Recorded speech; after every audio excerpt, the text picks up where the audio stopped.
आकाए करीम रऊफुर रहीम सल्लल्लाहु अलैहि वसल्लम फरमाते हैं ये माह रमजान क्या है। अल्लाह के महबूब मुस्तफ़ा करीम सल्लल्लाहु अलैहि वसल्लम माह रमजान शरीफ के रोज़ों की अहमियत बयान करते हुए फरमाते हैं कि माह रमजान शरीफ का एक रोज़ा अगर कोई छोड़ दे और फिर सारी जिंदगी उसके बदले में रोज़ा रखे तो सारी जिंदगी के रोज़े उस एक माह रमजान के रोजे के बराबर नहीं हो सकते।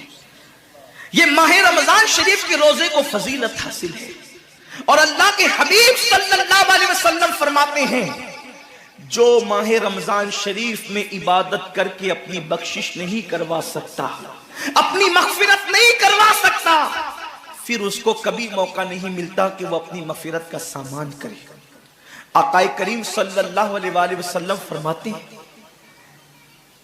कि साल भर तक माह रमजान शरीफ के लिए जन्नत को आरास्ता किया जाता है, जन्नत को सजाया जाता है, जन्नत को संवारा जाता है। और आकाए करीम सल्लल्लाहु अलैहि वसल्लम फरमाते हैं बड़ी बड़ी आंख वाली हूरें अल्लाह की बारगाह में अर्ज करती है मेरे करीम हमें उनकी दुल्हन बनाना जो माह रमजान शरीफ में तेरी इबादत करते हैं, हमें उनके निकाह में देना जो माह रमजान शरीफ की रातों को जग करके तुझे मनाने की कोशिश करते हैं। आकाए करीम सल्लल्लाहु अलैहि वसल्लम फरमाते हैं अगर कोई बंदा माह रमजान में जिना से बचे, शराब से बचे, झूठ से बचे, किसी को तोहमत लगाने से बचे और माह रमजान शरीफ का एहतराम करते हुए गुनाहों से बचे तो अल्लाह तबारक व तआला हर रात के बदले, रमजान शरीफ की हर रात के बदले 100 हूरों के साथ उसका निकाह फरमाएगा। यानी 30 रातें हैं तो 30 हूरों के साथ उसका निकाह होगा।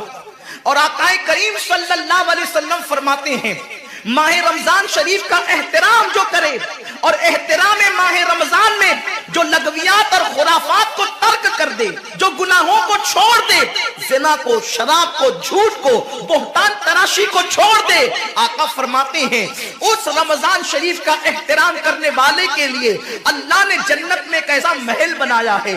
उस महल का हाल ये है कि दुनिया के सारे अव्वलीन और आखिरीन यानी आदम से लेकर आखिरी आने वाले तक इंसान तक अगर सारे उस महल के अंदर दाखिल हो जाए तो भी उस महल की इतनी ही जगह वो लेंगे जितनी की बकरे की रान आप किसी मकान के अंदर रखते हैं तो बकरे की रान कितनी जगह घेरती है, बस तमाम अव्वलीन और आखिरीन उस महल के अंदर इतनी ही जगह घेरेंगे।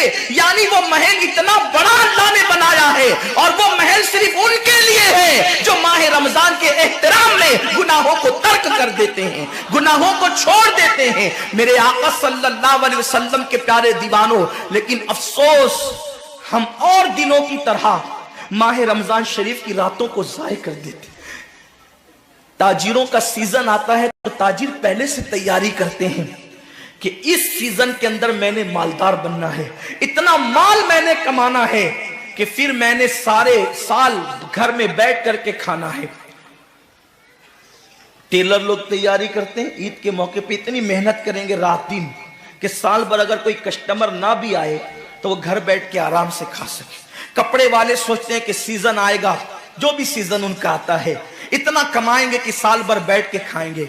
लोगों जैसे कपड़ों का सीजन आता है, टेलरों का सीजन आता है, फलों का सीजन आता है, एक सीजन नेकियों का भी आता है, एक सीजन मगफिरत का भी आता है, एक सीजन जन्नती बनने का भी आता है, एक सीजन अल्लाह को राजी करने का भी आता है। अरे ये क्या कम है।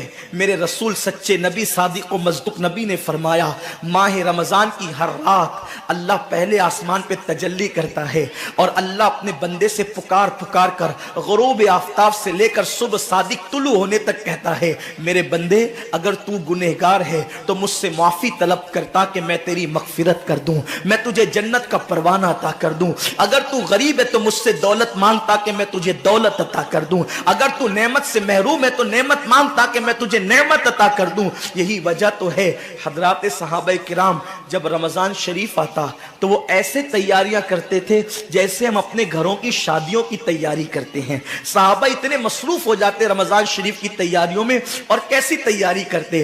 ہم بھی رمضان شریف کی تیاری کرتے ہیں۔ ہماری تیاری کیا ہے؟ سحری میں تری کے مسالے کو چاہیے، سحری کے اندر یہ چاہیے، سحری میں وہ چاہیے، افطار میں یہ چاہیے، افطار میں وہ چاہیے۔ مجھے اس سے کوئی جو ہے وہ شکوہ نہیں، میرے آقا نے اس سے منع نہیں کیا۔ حضور فرماتے ہیں کہ رمضان شریف میں گھر والوں کا دسترخوان وسیع کر دیا کرو، گھر والوں پہ زیادہ خرچ کیا کرو، اس لیے کہ جو گھر والوں پہ رمضان شریف میں خرچ کرتا ہے اللہ اس کو اپنی راہ میں خرچ کرنے کا ثواب عطا کرتا ہے۔ اور فاروق اعظم فرماتے ہیں جو رمضان شریف میں کشادگی کرے گھر والوں پر اللہ اسے جہاد میں خرچ کرنے کا ثواب عطا کرتا ہے۔ مجھے اس سے کوئی شکوہ نہیں، لیکن صحابہ کی تیاری کیا ہوتی تھی؟ جب رمضان شریف آتا صحابہ اپنے بستر کو باندھ دیا کرتے تھے۔ رمضان شریف آتا تو صحابہ بستر کو باندھ دیتے تھے۔ کیوں باندھ دیتے تھے بستر کو؟ اس لیے کہ اب سونا نہیں ہے، سونے کی راتیں 11 مہینے کی راتیں ہیں، اب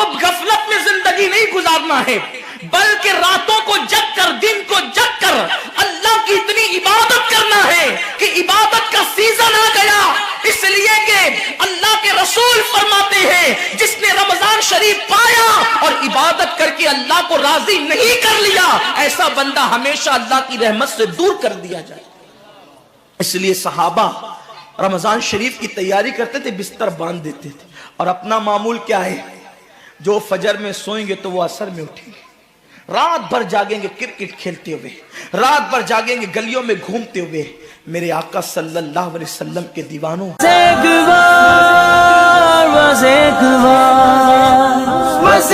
بار چلے آؤ مصطفیٰ کی طرح، صرف ایک بار، صرف ایک بار، صرف ایک بار، صرف ایک بار دل سے